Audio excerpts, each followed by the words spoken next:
Chapter 1. Thoughtful Jan and Careless Kitty.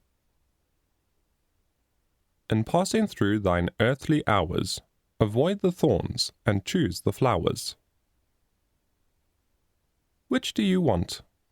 Asked Aunt Eleanor cheerfully one summer evening. She entered the room where her niece Mary and her nephew William were playing. Which do you want? The right hand or the left? Mary and William saw that Aunt Eleanor held a bouquet of roses in one hand and a bunch of thorns in the other. They quickly made up their minds. They cried out together, "The right hand! The right hand!" They rushed over to look at the lovely roses, just picked from the bush. "I wish that you would always make such wise choices," said Aunt Eleanor. Mary and William loved their Aunt Eleanor. They had good reason, because she was always doing thoughtful things. They understood her way of dealing with them. However cheerful her remarks might be, she always tried to make them useful. No matter how stern she might be, they knew she would be sure to make them smile another time. They knew their aunt well, so they carefully listened to what she said. "We can compare good qualities to flowers," said Aunt Eleanor. "They seem more lovely and desirable to us. Faithfulness and truth are pretty flowers. Faith, hope, and charity would make a lovely bouquet. Love, joy, and peace make a beautiful wreath. Who wouldn't choose them? Who would ever want to be without them? In passing through thine earthly hours, avoid the thorns and choose the flowers." We may truthfully say that bad qualities are like thorns. They have the same characteristics. What is more piercing than envy and slander? What can be sharper than anger, hatred, resentment, and selfishness? What is more painful than bitterness, revenge, fighting? I gathered these roses and cut the thorny sprigs from the black thorn hedge for a reason. I wanted them to lay on the table in front of us while I talked with you. Young people like pictures. They like to have something to look at which will help them understand what they hear. The roses and thorns shall be our pictures. When I speak about terrible things, look at the thorns. When I tell you about lovely things, look at the roses. Do not think what I am planning to tell you is silly. There is a wise saying that goes, "For trifles that we might despise will sometimes help to make us wise." While their aunt was speaking, the young people looked at the bunch of thorns now and then. Aunt Eleanor went on, "It is a lovely thing to have piety. But what is true piety? It is the fear of the Lord. It is a simple, trusting faith in Him who died for sinners. It is a love and a desire to know Him, do His holy will, and magnify His holy name. It is a lovely thing to be humble. James 4 verse 10 says, "Humble yourselves in the sight of the Lord, and He shall lift you up." It is a lovely thing to live in harmony and peace with all who are around us. King David says in Psalm 133 verse 1, "Behold, how good and how pleasant it is for brethren to dwell together in unity." It is also a lovely thing to have a patient, humble, and teachable spirit. The Redeemer says in Matthew 11:28-29, "Come unto me, all ye that labor and are heavy laden, and I will give you rest.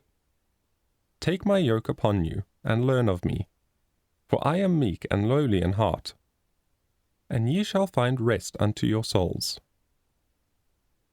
Aunt Eleanor became cheerful.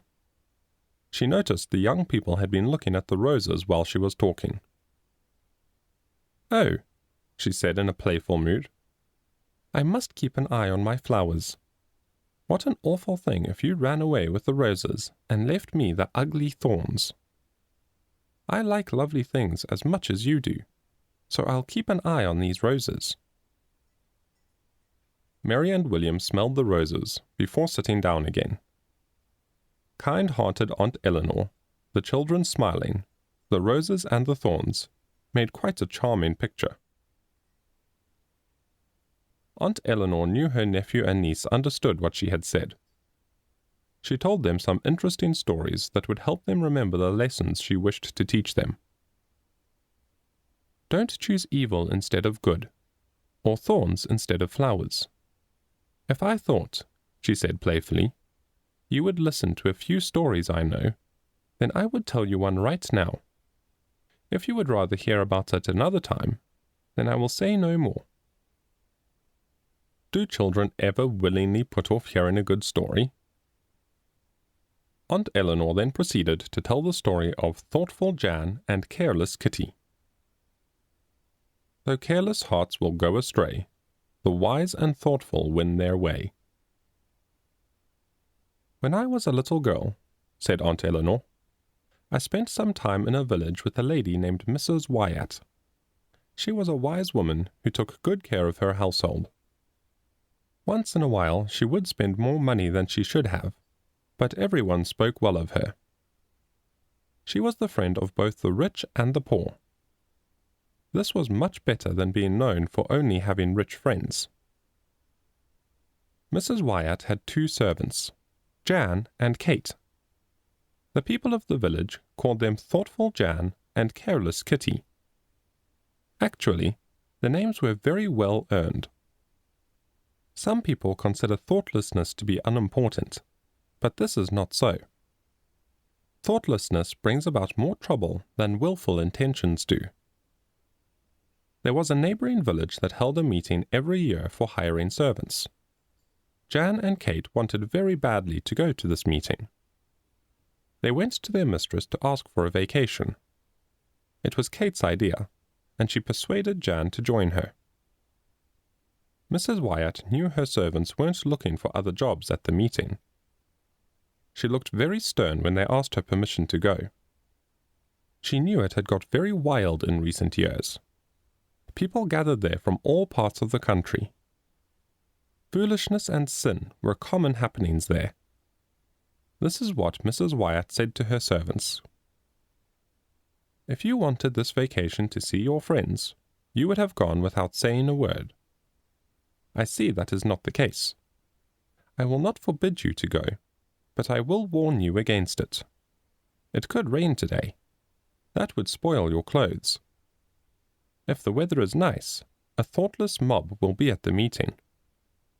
You may find bad people and spend all your money. You'll hurt your reputation and be bitterly sorry for your foolishness. I advise you not to go.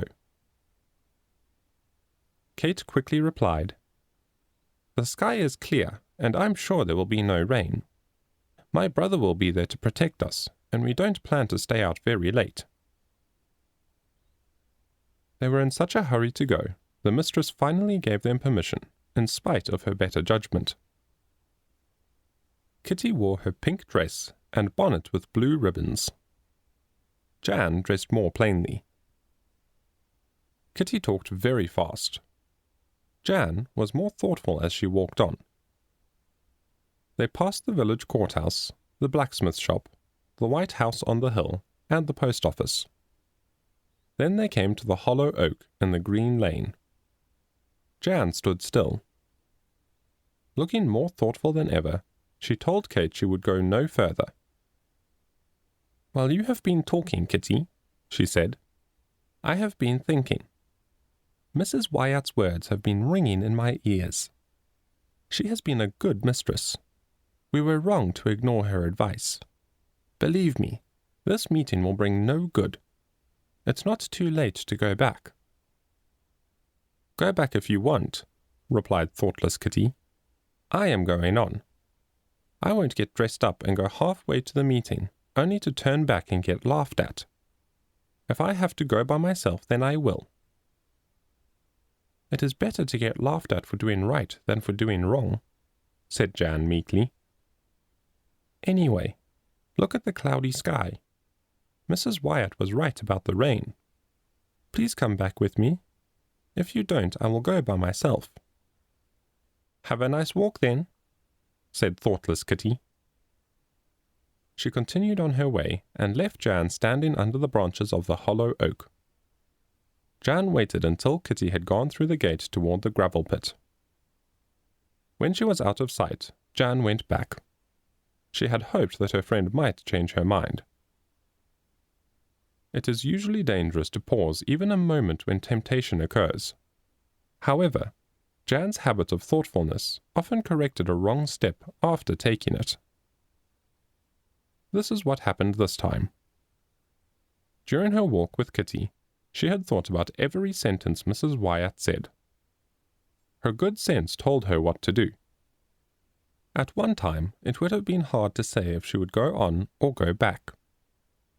The scales of obedience and curiosity were so lightly balanced that the weight of a feather would have tipped them. That very morning was the turning point. Jan had humbly prayed on her knees that she might be kept from sin and sorrow. Thoughtless Kitty had not prayed. "Why, what is this?" asked Mrs. Wyatt, going into the kitchen. Jan had been back for half an hour. The rain was pattering against the window. "I thought you went to the meeting in your finest clothes. Here you are in your working dress, as busy as ever. What happened?" Jan then told her mistress that she had thought about her advice. She decided to follow the advice and return home. She couldn't persuade Kitty to do the same. It was quite obvious that Jan's actions pleased Mrs. Wyatt very much. At the time, however, the mistress only said that Jan had acted wisely. Say what you want about pleasure. The inner peace we feel when we diligently do what is right is worth it all. Jan felt the same way. Never before had she felt as satisfied in doing her household work as that morning. Her step was lively and her heart was cheerful. While Jan was doing well, what were things like for thoughtless Kitty? Was her heart happy while she was taking her vacation? You shall hear. When she was by herself, Kate began to feel angry with Jan. Then the rain didn't help her temper at all. After telling the mistress it wouldn't rain, she didn't bring her umbrella. She tucked her pink gown up away from the mud and tied her handkerchief over her bonnet. The wind was strong and the rain came down fast. She was completely soaked before she arrived at the village. To add to her troubles, her brother was not at the meeting after all. Poor Kitty was not to be envied by any means. She was soon in the middle of a careless mob of people. She became friends with a girl who lost her job because of her dishonesty. She had nothing but unfortunate accidents as she hurried along from one place to another. While pressing through the crowd, a chimney sweep with sooty clothes bumped against her wet pink gown. It made a terrible mess. In a wild beast show, a monkey snatched her bonnet off. He tore it before someone could get it back. The entire meeting was full of confusion.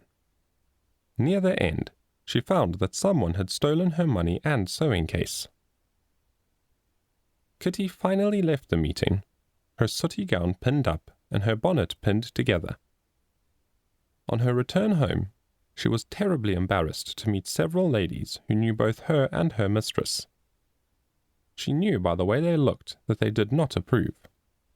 It would be useless for her ever to ask them for a job in the future. The next day, Mrs. Wyatt gave Jan a nice book. She praised her wise decision and told the girl that she had gained much respect in her eyes. Even though she spoke kindly to Kitty and gently corrected her mistakes, she was cold and distant. Kitty felt disgraced and that her vacation had cost her a great deal. Now, my dear Mary and William, do you see the difference between good and bad conduct? Jan's wise thinking not only gained a reward, but she also gained respect from her mistress. she enjoyed an inner feeling of satisfaction. Kitty, by her thoughtlessness, fell into disgrace. She lost her money and sewing case. She hurt her reputation and formed a bad friendship which might lead her into greater evil. Be thoughtful, wise, and pray. You may be kept from sin and sorrow. Some people think Mrs. Wyatt was right to permit her servants to do as they pleased. Others say she was wrong to allow them to make their own choices. Whichever of these opinions is right, I am not wrong in saying that careless Kitty chose the thorns. Thoughtful Jan chose the roses. After their aunt's story, William and Mary talked about what she told them. When the next evening came, they were quite ready to hear another story. The roses and thorns were still on the table in front of them. The roses, which had been put in water, were almost as fresh as ever.